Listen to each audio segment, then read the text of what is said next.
আসসালামু আলাইকুম। এখন দেখবেন সংবাদ শিরোনাম। ত্রয়োদশ সংসদ নির্বাচনে বিএনপির বিজয়ে অভিনন্দন জানিয়েছেন বিশ্ব নেতারা। সফল নির্বাচন আয়োজনের জন্য বাংলাদেশের জনগণের প্রতি সাধুবাদ জানিয়েছে যুক্তরাষ্ট্র। ঐতিহাসিক জয়ের জন্য আসন সংখ্যা ৭৭ হলেও ভালো ভোট পেয়ে প্রতিদ্বন্দ্বিতা গড়েছে জামায়াত জোট। ভালো কাজে থাকবে সহযোগিতা, মন্দ কাজে বিরোধিতা মন্তব্য। নির্বাচনের আগে কক্সবাজারের উখিয়ায় যৌথ বাহিনীর সাঁড়াশি অভিযান, বাইরে থাকা রোহিঙ্গাদের আটক করে ফেরত পাঠানো হচ্ছে ক্যাম্পে। এককভাবে সরকার গঠনে আত্মবিশ্বাসী বিএনপি চেয়ারম্যান তারেক রহমান ডয়েচে ভেলেকে বললেন, জনগণ যাদের পছন্দ করবে কেউই তাদের আটকে রাখতে পারবে না। এতক্ষণ শুনছিলেন সংবাদ শিরোনাম, এবারে শুনবেন বিস্তারিত। সংসদ নির্বাচনে বিএনপির বিজয়ে অভিনন্দন জানিয়েছেন বিশ্ব নেতারা। সফল নির্বাচন আয়োজনের জন্য বাংলাদেশের জনগণের প্রতি সাধুবাদ জানিয়েছে যুক্তরাষ্ট্র। ঐতিহাসিক জয়ের জন্য শুভেচ্ছা জানিয়েছে বিএনপি এবং তারেক রহমানকে। প্রতিবেশী ভারত, পাকিস্তান, চীনও জানিয়েছে অভিনন্দন। বাংলাদেশের নতুন সরকারের সাথে একযোগে কাজ করার প্রত্যাশা জানান দেশগুলোর নেতারা। রাত পেরিয়ে নির্বাচনের ফলাফল নিশ্চিতের পরই অভিনন্দন বার্তা পোস্ট করা হয়েছে ঢাকাস্থ মার্কিন দূতাবাসের ফেসবুক পেজে। ঐতিহাসিক বিজয়ের জন্য বিএনপি এবং তারেক রহমানকে শুভেচ্ছা জানিয়েছে ওয়াশিংটন। পোস্টে বলা হয়, দুই দেশের সমৃদ্ধি ও নিরাপত্তার অভিন্ন লক্ষ্য বাস্তবায়নে বাংলাদেশের সাথে কাজ করতে আগ্রহী যুক্তরাষ্ট্র। ফেসবুক পোস্টে ভারতের প্রধানমন্ত্রী নরেন্দ্র মোদী বলেছেন, নির্বাচনের ফলাফল তারেক রহমানের প্রতি বাংলাদেশের জনগণের আস্থার প্রতিফলন।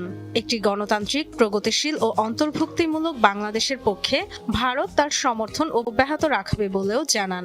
দুই দেশের বহুমাত্রিক সম্পর্ক জোরদার এবং অভিন্ন উন্নয়নের লক্ষ্যগুলো এগিয়ে নিতে তারেক রহমানের সঙ্গে একযোগে কাজ করার প্রত্যাশা জানান মোদী। বাংলাদেশের নতুন নেতৃত্বের সাথে নিবিড়ভাবে কাজ করার প্রত্যাশা জানান পাকিস্তানের প্রধানমন্ত্রী শেহবাজ শরীফ। আশাবাদ জানান, দুই দেশের ঐতিহাসিক ভ্রাতৃত্বপূর্ণ দ্বিপাক্ষিক সম্পর্ক আরও জোরদারের। দক্ষিণ এশিয়ায় শান্তি, স্থিতিশীলতা ও উন্নয়নের লক্ষ্যমাত্রা অর্জনে একসাথে কাজের কথাও বলেন শেহবাজ। বাংলাদেশ চীন সম্পর্কের নতুন অধ্যায় রচনার বিষয়ে আশাবাদ জানিয়েছে বেইজিং। প্রত্যাশা জানিয়েছে বাংলাদেশের নতুন সরকারের সঙ্গে একসাথে কাজ করার। রাত পেরিয়ে নির্বাচনের ফলাফল নিশ্চিতের পরই অভিনন্দন বার্তা পোস্ট করা হয়েছে ঢাকাস্থ মার্কিন দূতাবাসের ফেসবুক পেজে। ঐতিহাসিক বিজয়ের জন্য বিএনপি এবং তারেক রহমানকে শুভেচ্ছা জানিয়েছে ওয়াশিংটন। পোস্টে বলা হয়, দুই দেশের সমৃদ্ধি ও নিরাপত্তার অভিন্ন লক্ষ্য বাস্তবায়নে বাংলাদেশের সাথে কাজ করতে আগ্রহী যুক্তরাষ্ট্র।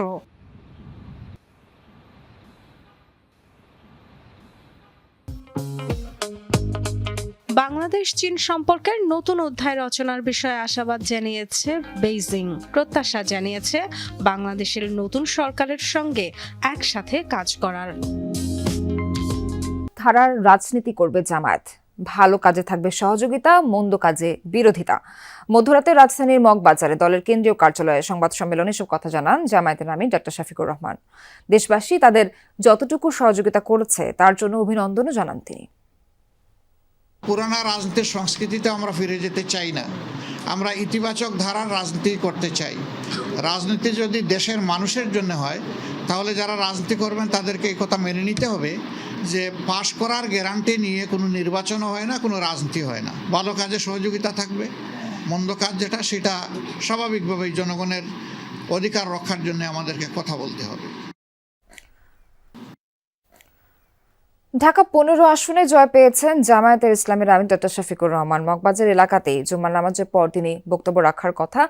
সেখানে সকাল থেকে আসলে পুরো মগবাজারের এই অফিস কিছুটা নীরব থাকলেও বেলা বাড়ার সাথে সাথে বেলা ১২টার পর থেকেই আসলে নেতাকর্মীরা যখন মগবাজার কেন্দ্রিক আসতে শুরু করেছেন, তারপর থেকেই আসলে কিছুটা হলেও সেই নীরবতা ভেঙেছে এবং জামাত আমির আসার পরপরই আসলে বাকি নেতাকর্মীরাও আসতে থাকেন। আশপাশের সড়কে আমরা দেখেছি যে নেতাকর্মীরা অবস্থান নিয়েছেন, তারা আশেপাশে আছেন এবং আর হয়তো অল্প কিছুক্ষণ নাগাদ তাদের সেই বৈঠকটাও শুরু হতে যাচ্ছে।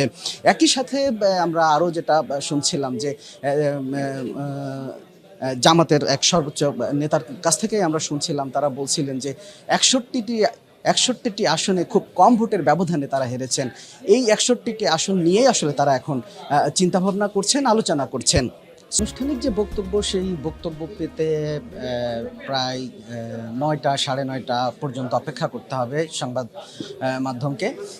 তবে ইতিমধ্যে আমরা জানতে পেরেছি যে বেলা 4:30 নাগাদ জামাতের যে সর্বোচ্চ নীতি নির্ধারণী ফোরাম, নির্বাহী পরিষদের বৈঠক ডাকা হয়েছে, যে বৈঠকে আসলে ইতিমধ্যেই নেতাকর্মী, তাদের শীর্ষ নেতারা আসতে শুরু করেছেন এবং সেই বৈঠক 4:30 নাগাদই শুরু হবে। এবং সেই বৈঠকে আসলে গতকাল থেকে আজ পর্যন্ত নির্বাচনী যেসব বিষয়গুলো নিয়ে সারা সময় তারা আলোচনায় ছিলেন, সেসব বিষয়গুলো নিয়ে আবারও একটু পুঙ্খানুপুঙ্খ তারা আলোচনা করবেন, এমনটাই আমরা জানতে পেরেছি। এবং এই নীতি নির্ধারণী ফোরামের বৈঠক শেষে আসলে তাদের যে 11 দলীয় নির্বাচনী ঐক্য, সেই ঐক্যের বৈঠক রয়েছে রাত 8টায়।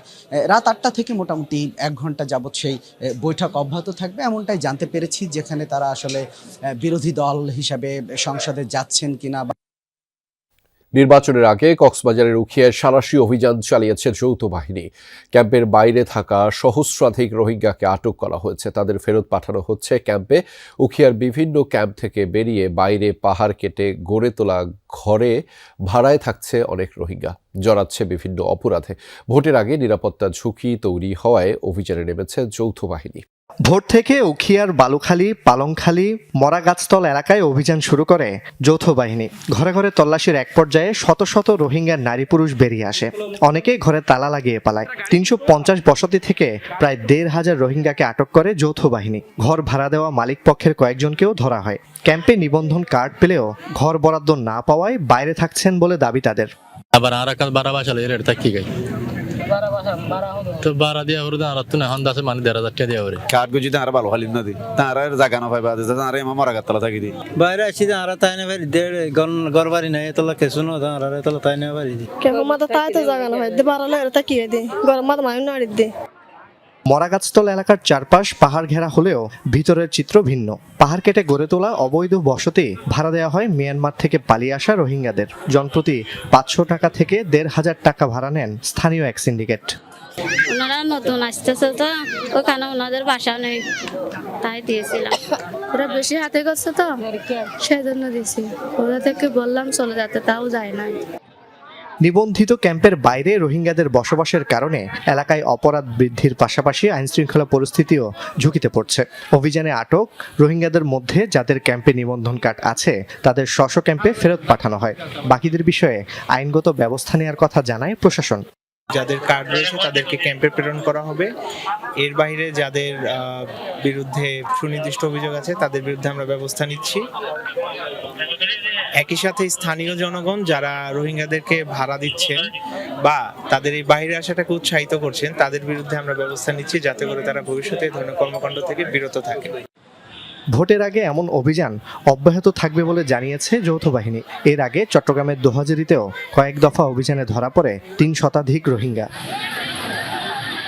জোবাইর ইবনে শাহাদাত, যমুনা নিউজ। ত্রয়োদশ জাতীয় সংসদ নির্বাচন সামনে রেখে নির্বাচনী ইশতেহার ঘোষণা করেছে গণসংহতি আন্দোলন। বেলা 12টায় রাজধানীর হাতিরপুলে দলের কেন্দ্রীয় কার্যালয়ে আনুষ্ঠানিকভাবে এককভাবে সরকার গঠনে বিএনপি আত্মবিশ্বাসী বলে জানিয়েছেন দলটির চেয়ারম্যান তারেক রহমান। জার্মান ভিত্তিক গণমাধ্যম ডয়েচে ভ্যালেকে দেয়া এক সাক্ষাৎকারে এই কথা বলেন তিনি। তারেক রহমান বলেন, জনগণ যাদের পছন্দ করবে তাদেরকে কেউই আটকে রাখতে পারবে না।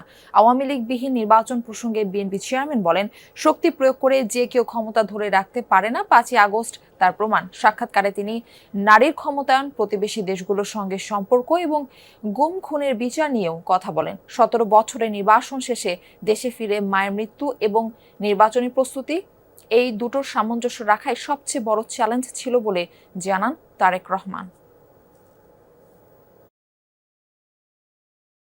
আমরা রাজনীতি করি মানুষের জন্য।